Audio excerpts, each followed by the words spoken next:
এখন আলোচনা করব ডলার পরিস্থিতি নিয়ে।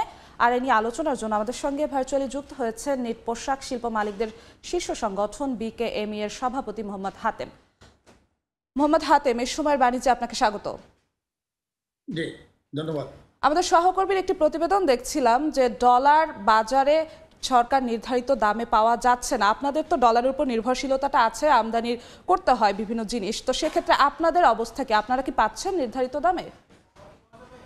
দেখেন, আমি কিন্তু গত অনেক বছর, প্রায় ৩ বছর যাবতীয় আমি বলে আসছি যে কোনো অবস্থাতেই বাইং এবং সেলিং এর মধ্যে ১ টাকার বেশি ডিফারেন্স থাকা যাবে না। বাট এখন আবারও কিন্তু মাঝখানে কিন্তু এটা মোটামুটি একটা স্থিতিশীল পর্যায়ে ছিল। ১১৮ টাকা বা ১৯ টাকা এর মধ্যেই আমাদের ডলার বেচা এবং কিনার দামটা ছিল। অর্থাৎ আমরা এক্সপোর্ট করে ব্যাংকে যখন ডকুমেন্টস দেই, সেই ডকুমেন্টসের বিপরীতে আমাদেরকে এই মুহূর্তে ১১৯ টাকা দিচ্ছে। কিন্তু আবার আমাদের যখন কোনো ইম্পোর্ট আমাদের আনতে হয়, তখন ইম্পোর্ট বলতে আমাদের ব্যাক টু এলসি না, আদার দেন ব্যাক টু এলসি, মনে করেন মেশিন আনতেছি বা ফায়ার সেফটি ইকুইপমেন্ট এনিথিং, আমরা যখন এলসি করতেছি তখন আমাকে সেই ডলার কিনতে হচ্ছে মিনিমাম ৪ টাকা বেশি, অর্থাৎ ১৯-এর জায়গায় ১২৩ বা ২৪ এরকম দিয়ে আমাদেরকে এই ডলার কিনতে হচ্ছে। আবার কমার্শিয়াল ইম্পোর্টার যারা, তাদের ক্ষেত্রে ১২৪ থেকে ২৫, ২৬, ২৭, ২৮ পর্যন্ত নিচ্ছে বলেও আমরা জেনেছি। কিন্তু নির্ধারিত দাম ১২০ টাকা। আমি একটু বলতে চাচ্ছি যে নির্ধারিত দামের বেশি দিয়ে আপনারা কিনতে হচ্ছে, এতে আপনাদের উপর প্রভাবটা কেমন পড়ছে ব্যবসায়? সেটা আমি বলছি, তাতে কি হচ্ছে, নির্ধারিত দাম ১২০ টাকা হলেও ব্যাংকগুলি কিন্তু আমাদেরকে ১২০ টাকা দিচ্ছে না, আমাদেরকে রপ্তানির বিপরীতে ১১৯ টাকা দিচ্ছে। ফলে আবার যদি আমাকে কিনতে হলে যদি ৪ টাকা বেশি দিয়ে কিনতে হয়, ৫ টাকা বেশি দিয়ে কিনতে হয়, তখন এখানে একটা বড় ধরনের শর্টফল কিন্তু আমার তৈরি হচ্ছে। এবং এই শর্টফলটা আলটিমেটলি ব্যাংকের উপরে, ব্যাংকের কাছে গিয়ে আমাদের এক সময় বড় ধরনের দেনায় পরিণত হয়। এই ধরনের পরিস্থিতিতে অনেক ফ্যাক্টরি ইতিমধ্যেই কিন্তু বন্ধ করে দিতে বাধ্য হয়েছে, ব্যাংক তার ফ্যাসিলিটি বন্ধ করে দিচ্ছে, ইত্যাদি নানা রকমের সংকট তৈরি হচ্ছে। এবং আলটিমেটলি আমি যে ইকুইপমেন্ট কিনতে গিয়ে যে অতিরিক্ত ব্যয় আমার যাচ্ছে, তাতে সেই ব্যয়টা আমার একটা কিন্তু দিন শেষে গিয়া বা ব্যাংকে বড় ধরনের শর্টফল এবং লসে পরিণত হচ্ছে এবং ব্যাংকের কাছে আমাদের একটা দায় তৈরি হচ্ছে। দাম বেশির বিষয়টি মোহাম্মদ হাতেম, দাম বেশির বিষয়টি আমরা প্রতিবেদনেও দেখলাম, আপনিও বললেন, কিন্তু দাম বেশি দিয়েও কি আপনারা পর্যাপ্ত চাহিদা মতো পাচ্ছেন? হ্যাঁ, কথা সেটাই। আবার অনেক ক্ষেত্রে দাম বেশি দিয়েও কিন্তু অ্যাভেলেবল হচ্ছে না, যেটা কিছুদিন আগেও কিন্তু ডলারের এরকম সংকটটা ছিল না, কিন্তু হঠাৎ করে কেন ডলারের সংকটটা বেড়ে গেল, এটা আমাদের কাছে কোনোভাবেই বোধগম্য নয়। এবং এই মুহূর্তে এই সংকটটা বেড়ে যাওয়ার কিন্তু আসলে কোনো কারণ আমাদের কাছে দৃশ্যমান নয়। আমরা যতটুকু দেখছি যে পরিস্থিতি আগের চেয়ে মোটামুটি বাংলাদেশ ব্যাংক কিন্তু চেষ্টা করছে যে এটাকে পরিস্থিতি নিয়ন্ত্রণে রাখা বা আনা। কিন্তু কেন এটা কি এখানে খুঁজে দেখতে হবে। এখানে ব্যাংকগুলি বা ওই মানে ফাইন্যান্সিয়াল যে ইনস্টিটিউটগুলি, তাদের কোনো কারসাজি বা কোনো কিছু আছে কিনা, আমার মনে হয় এটা একটু খতিয়ে দেখা দরকার। আদারওয়াইজ এই মুহূর্তে ডলারের এই ক্রাইসিস হওয়ার কোনো কারণ আমাদের কিন্তু কাছে। মোহাম্মদ হাতেম, ডলার সংকটের কথা আপনি বললেন, দাম বেশির কথা আপনি বললেন, কিন্তু অন্যদিকে চিত্রটা তো আমরা দেখছি যে বৈদেশিক মুদ্রার রিজার্ভ আমরা দেখছি বেশি এবং রেমিটেন্স বেশি আসছে গত কয়েক মাসে, এমন খবরও আমরা দেখতে পাচ্ছি। তাহলে আসলে সমস্যা কোথায় হচ্ছে? সেই জন্যই বললাম এটা খতিয়ে দেখা দরকার। আমরা তো কোনো সংকট থাকার কোনো কারণ দেখছি না। বা এই ১৯ টাকা ২০ টাকার জায়গায় ২৩, ২৪, ২৫, কোনো ক্ষেত্রে শুনেছি ২৮ পর্যন্ত নিয়েছে। তাইলে এই যে অতিরিক্ত নিচ্ছে, কেন নিচ্ছে? এখন তো এই সংকটটা নেই। গত কয় মাসে তো আমাদের রেমিটেন্সের প্রবাহ ভালো। এক্সপোর্টের চিত্রটাও মোটামুটি আগের তুলনায় কিছুটা ভালোর দিকে এখন। তাহলে এই সংকটটা কেন?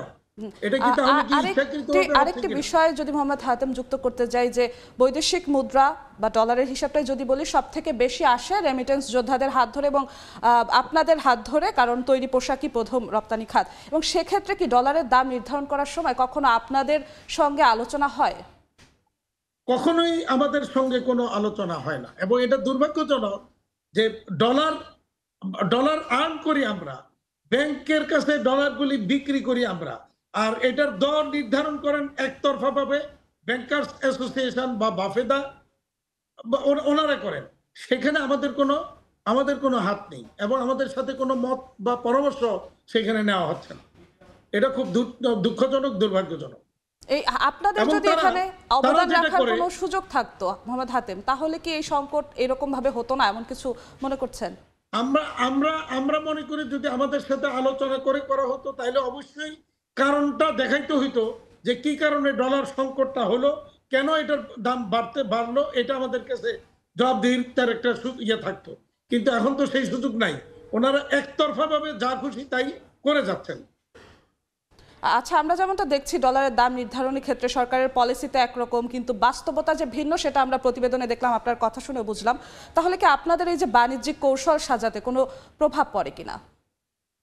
বাণিজ্যিক কৌশল সাজাতে তো অবশ্যই প্রভাব পড়ে, কারণ আমি যখন একটা টার্গেট করছি যে আমার ডলার রেট হবে 119 বা 20 টাকা, সেখানে গিয়ে যদি আমাকে 5 টাকা 6 টাকা অতিরিক্ত দিতে হয়, তাহলে এই টাকাটা আমি পাবো কোথায়? আলটিমেটলি তখন তো আমাকে আমাকে এটাকে নতুন করে একটা প্রেসার তৈরি হচ্ছে, এবং এবং বিনিয়োগ বিনিয়োগ বিনিয়োগ নিরুৎসাহিত হচ্ছে সেখানে। এমনিতেই তো নানা রকমের সংকটের কারণে আমরা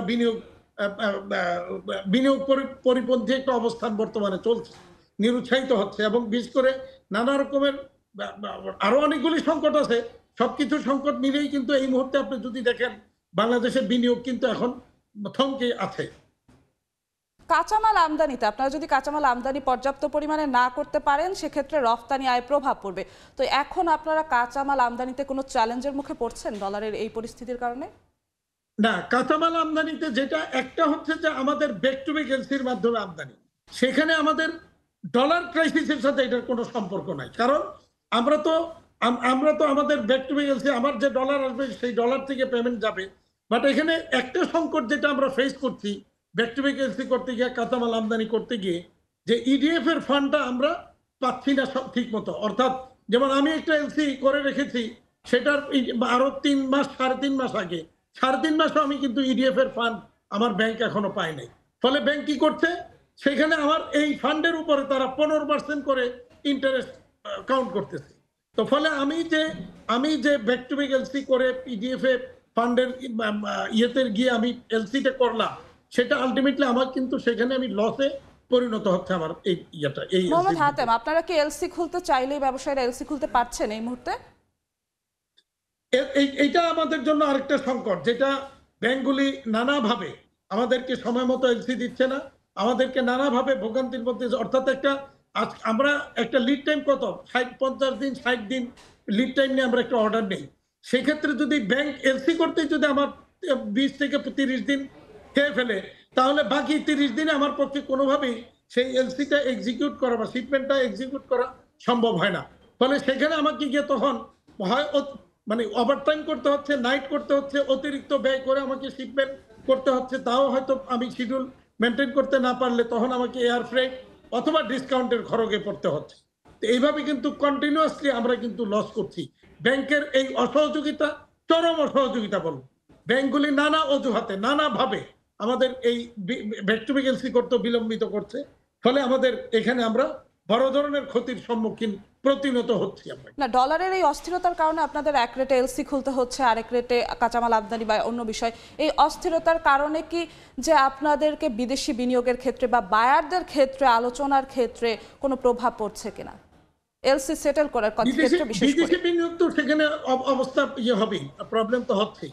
কিন্তু বায়ারদের ক্ষেত্রে আমাদের আলোচনা যেটা আমরা যেটা এই মুহূর্তে যেটা সংকটে আছি, সেটা হলো বায়াররা প্রতিনিয়তই তারা তাদের যে মানে প্রিভিয়াস যে প্রাইস তার চেয়ে কমাবার চেষ্টা করে, অথচ আমাদের প্রতিনিয়ত কিন্তু আমাদের কস্টিং বেড়েই চলেছে। যেমন আমাদের এই বছর শ্রমিকদের একটা ইনক্রিমেন্ট, স্যালারির ইনক্রিমেন্ট দিতে হবে, তারপরে আনুষঙ্গিক অন্যান্য বিদ্যুৎ বিল, গ্যাস বিল সবই কিন্তু আমাদের দাম বেড়েছে। তো সেখানে এইগুলি বাড়ার কারণে আনুষঙ্গিক অন্যান্য অ্যাক্সেসরিজের দামও বেড়ে যাচ্ছে। ফলে আমরা কিন্তু কোনোটাই মানে আমাদের যে কাঙ্ক্ষিত মূল্য সেই মূল্যে আমরা পাচ্ছি না, বর্ধিত মূল্যে আমাকে নিতে হচ্ছে। ফলে প্রত্যেকে, আমি যেটা বারবার বলার চেষ্টা করেছি, আবারও বলতে চাই যে অন্তত মিনিমাম 80% ফ্যাক্টরি বর্তমানে গার্মেন্টস সেক্টরে লস দিয়ে রান করতেছে। এর কোনো আমি প্রয়োজনে আমি এটা যে কোনো অডিট, বাংলাদেশের যত বড় অডিট কোম্পানি আমি তাদেরকে ইনভাইট করবো, আসুন আপনারা তদন্ত করেন, আপনারা ভিজিট করেন, দেখেন, অডিট করে দেখেন যে এই ফ্যাক্টরিগুলি কিভাবে লস দিয়ে যাচ্ছে, সেটা ওনারা দেখতে পাবে। এলসি সেটেলের ক্ষেত্রে মানে নির্দিষ্ট করে যদি বলি আমরা কোনো ভোগান্তি পোহাতে হচ্ছে, বেশি ডলার গুনতে হচ্ছে, এরকম কিছু হচ্ছে? না, এলসির জন্য তো আমার ওই যে other than back to back LC, অন্যগুলিতে আমাকে বেশি মূল্য দিতে হচ্ছে, মানে ডলারের মূল্যটা বেশি দিতে হচ্ছে। আর ব্যাক টু ব্যাক এলসির ক্ষেত্রে বেশি মূল্য দিতে হয় না, কিন্তু সেখানে আবার এলসিটা করতে গিয়ে আমাকে বিড়ম্বনার শিকার হতে হচ্ছে, আমাদেরকে সময় নষ্ট করছে, কিল করছে, সেখানে সময় মতো আমরা এলসি পাচ্ছি না, ফলে আমরা ক্ষতিগ্রস্ত হচ্ছি সেখানে। ব্যাংকগুলোকে আপনাদের তরফ থেকে, যেহেতু আপনারা বড় অংশীজন ব্যবসায়ী মানুষ, তো সেক্ষেত্রে আপনাদের তরফ থেকে পরামর্শ কি থাকতে পারে যে ব্যাংকগুলো এই মুহূর্তে ডলার অস্থিরতা কাটাতে কি করতে পারে? ব্যাংকগুলি আপনি যদি দেখেন, এই যে বিগত 2 বছর আগে থেকেও যদি দেখেন, ব্যাংকগুলির প্রতি মাসে শুধু ডলার বেচা কিনা করে যে প্রফিট করছে, আমার মনে হয় ব্যবসা করেও তারা এত প্রফিট করতে পারেনি, শুধু ডলার বেচা কিনা করে। তার মানে মানে তারা ডলারকে কিভাবে মানে তাদের নিজেদের মতো করে রেট নির্ধারণ করে, এই যে এবং ডিফারেন্স রেট করে, ভিন্ন রেট করে কিভাবে প্রফিটটা করেছে। এবং আপনি এখনো দেখবেন ব্যাংকগুলি সাধারণত কোন মানে সাধারণত ব্যবসায়ীরা লস করছে তাদের ব্যবসায়, কিন্তু ব্যাংক মোহাম্মদ কিন্তু লস হাতেম, করে না। আমাদের সময় ব্যাংক একদমই লস শেষ করে হয়ে গেছে। কোথায়? আমাদের যেগুলি প্রত্যেকেরই আশা থাকবে যে ডলারের বাজারের অস্থিরতা কাটুক। আপনাকে অসংখ্য ধন্যবাদ এই সময়ের বাণিজ্যে যুক্ত হওয়ার জন্য।